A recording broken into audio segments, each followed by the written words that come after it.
بسم اللہ الرحمن الرحیم۔ اس سے پہلے لیکچر میں ہم نے دو قومی نظریہ یا نظریہ پاکستان کو ڈسکس کیا ہے۔ ہم نے یہ ڈسکس کیا ہے کہ نظریہ پاکستان سے کیا مراد ہے، نظریہ کیا ہوتا ہے، دو قومی نظریہ کسے کہتے ہیں۔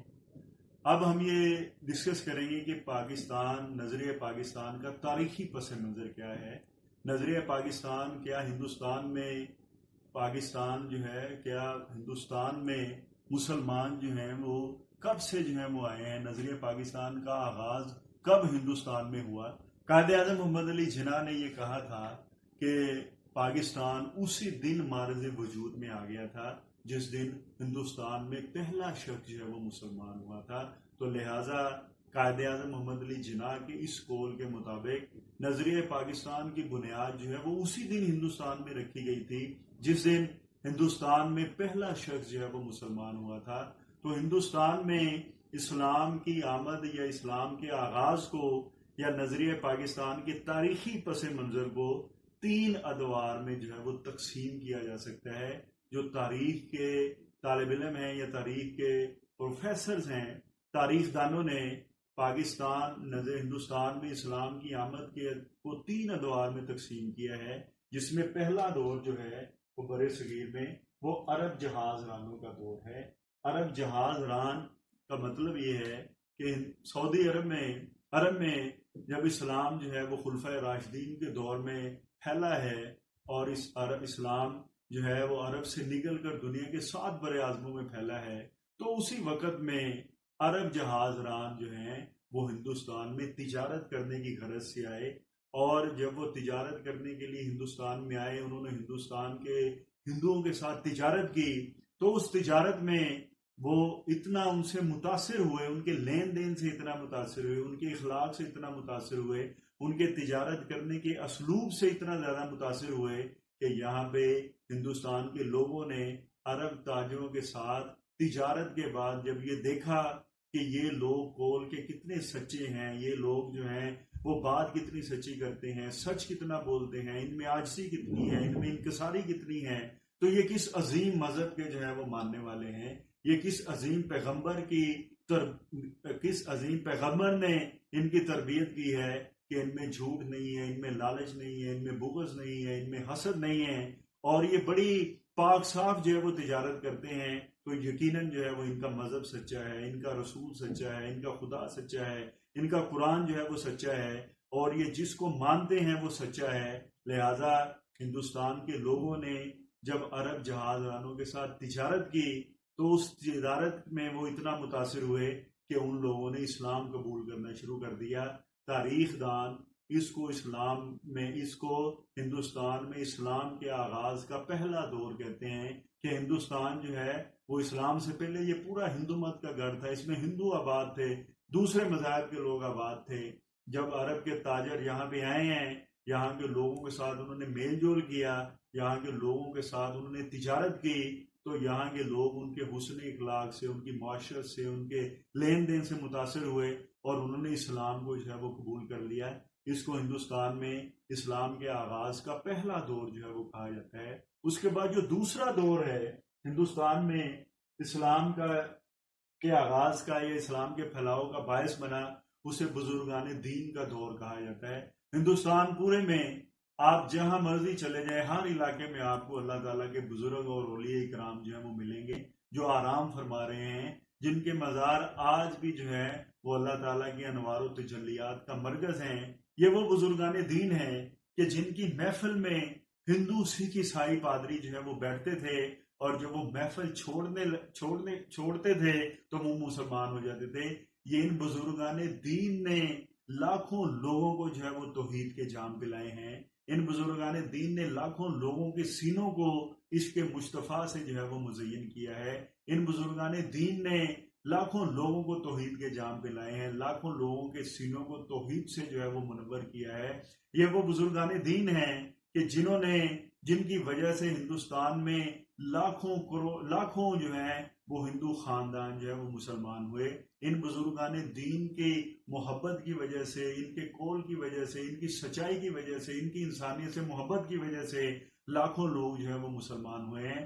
حضرت داتا گنج بخش علی حجویری خراسان افغانستان سے تشریف لائے، اور جب آپ لاہور میں وہاں سے آپ لاہور تشریف لائے تو آپ کو شہر میں داخل نہیں ہونے دیا گیا. آپ کو جو ہے وہ جو ہندو آپ کی طرف دیکھتا تھا تو وہ مسلمان ہو جاتا تھا. آپ کی یہ کرامت تھی. اور آج بھی آپ حضرت داتا گنج بخش علی اجمیری کو کے مزار کے اوپر دن کے جس مرضی حصے میں چلے جائیں، آپ کو وہاں پہ انسانوں کا ہجوم نظر آئے گا. لوگ وہاں پہ کیا کرنے جاتے ہیں؟ لوگوں کو وہاں پہ جا کر اللہ تعالیٰ کی ولی کی درگاہ پہ جا کر لوگوں کے دلوں کو سکون ملتا ہے.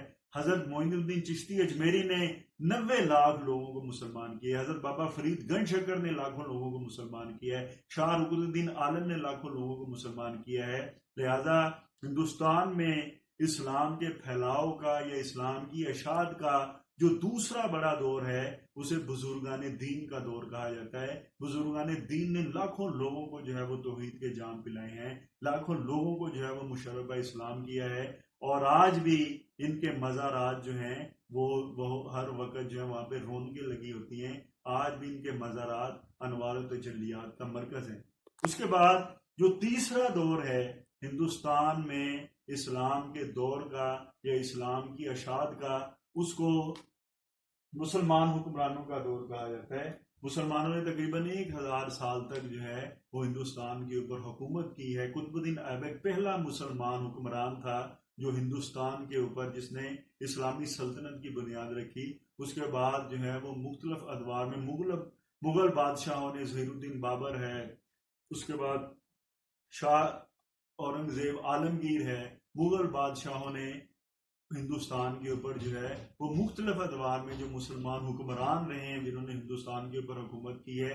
اس کے دور میں بھی ہندوستان میں اسلام میں جو ہے اسلام کے فروغ میں جو ہے وہ اضافہ ہوا ہے. تو ہندوستان میں اسلام کی آمد کو مورخین نے 3 دور میں جو ہے وہ تقسیم کیا ہے. پہلا دور جو ہے وہ عرب جہاز رانوں کا دور ہے جن کے ذریعے ہندوستان میں اسلام آیا. دوسرا دور جو ہے وہ بزرگان دین کا دور ہے جن کی وجہ سے ہندوستان میں اسلام پھیلا پھولا. اور تیسرا دور جو ہے وہ تیسرے دور کو جو ہے وہ مسلمان حکمرانوں کا دور کہا جاتا ہے جن کے دور میں اسلام جو ہے وہ پھلا پھولا ہے. تو نظریہ پاکستان قائد اعظم محمد علی جناح نے جب یہ کہا تھا کہ نظریہ پاکستان اسی وقت وجود میں آ چکا تھا جس وقت ہندوستان میں پہلا شخص جو ہے وہ مسلمان ہوا تھا. قائد اعظم محمد علی جناح نے یہ کہا کہ نظریہ پاکستان جو ہے اسی وقت وجود میں آ چکا تھا جب ہندوستان میں پہلا شخص جو ہے وہ مسلمان ہوا تھا. تو 2 قومی نظریہ پاکستان کی بنیاد ہے. 2 قومی نظریے کا مطلب یہ ہے کہ ہندوستان میں 2 مختلف قومیں آباد ہیں، 2 مختلف نیشنز آباد ہیں جن کے زندگی گزارنے کے تمام اطوار جو ہیں وہ ایک دوسرے سے مختلف ہیں. لہٰذا دونوں کے لیے ایک علیحدہ وطن ہونا چاہیے. مسلمانوں کے لیے ایک علیحدہ ہوم لینڈ ہونی چاہیے جہاں پہ مسلمان وہ ایک ایسی ریاست قائم کرنا چاہتے تھے کہ جیسی آج سے 1400 سال پہلے عرب کی سرزمین کے اوپر حضرت محمد صلی اللہ علیہ وسلم اور آپ کے خلفائے راشدین نے قائم کی تھی.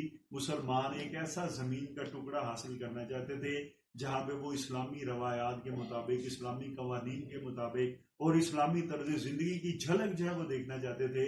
اس لیے پاکستان کا مطالبہ کیا گیا. لہذا نظریہ پاکستان جو ہے وہ نظریہ اسلام ہی ہے.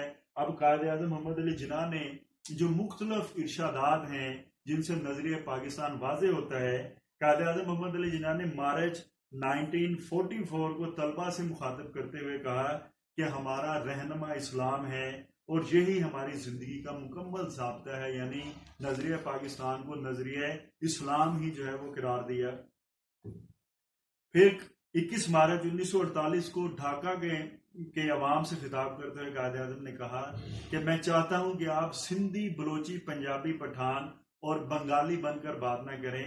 یہ کہنے میں آخر کیا فائدہ ہے کہ ہم پنجابی، سندھی یا پٹھان ہیں، ہم تو بس مسلمان ہیں. قائد اعظم محمد علی جناح نے کہا کہ ہم جو ہیں وہ سب سے پہلے مسلمان ہیں، اس کے بعد ہم سندھی ہیں، بلوچی ہیں، پٹھان ہیں یا بنگالی ہیں. ہم کسی بھی قوم سے تعلق رکھتے ہیں تو سب سے پہلے ہم مسلمان ہیں، اس کے بعد جو ہے وہ ہم پنجابی ہیں یا سندھی ہیں. آخر میں قائد اعظم محمد علی جناح نے کہا کہ پاکستان، نظریہ پاکستان کی وضاحت قائد اعظم محمد علی جناح نے ان الفاظ میں کی کہ پاکستان تو اسی روز وجود میں آ گیا تھا جب پہلا ہندو مسلمان ہوا تھا.